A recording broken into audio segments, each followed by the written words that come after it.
विलंब माफी कधी केली जाते, कधी केली जात नाही। मेडिटेशन ऍक्ट म्हणजेच मुदतीचा कायदा कलम 5 मध्ये विलंब माफ करण्याची तरतूद करण्यात आली आहे। 5 मध्ये विलंब माफ करण्याची तरतूद करण्यात आलेली आहे। जेव्हा एखाद्या देशाच्या विरुद्ध अपील दाखल करावायचे असते किंवा त्याच्या कायद्यामध्ये विलंब माफ करण्याची सूट दिलेली आहे, त्या केसेस दाखल करण्याची मुदत संपल्यानंतर मुदतीच्या कायद्याच्या कलम 5 प्रमाणे माननीय न्यायालय विलंब माफ करून ती केस दाखल करून घेत। त्यासाठी माननीय न्यायालयामध्ये विलंब माफीचा अर्ज दाखल करावा लागतो।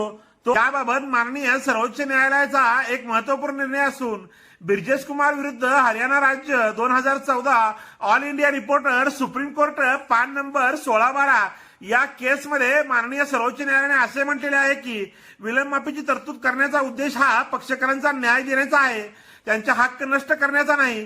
त्यामुळे विलंब माफीचा अर्ज न्याय निर्णय करीत असताना दिल्यामुळे माफीचे करणे जर योग्य व सबळ दिलेले असेल तर विलंब माफ करण्यात यावा। ज्यांनी अर्ज दाखल केला त्यांनी जाणून बुजून विलंब केलेला नसेल तर विलंब माफीचा अर्ज मंजूर केला जातो।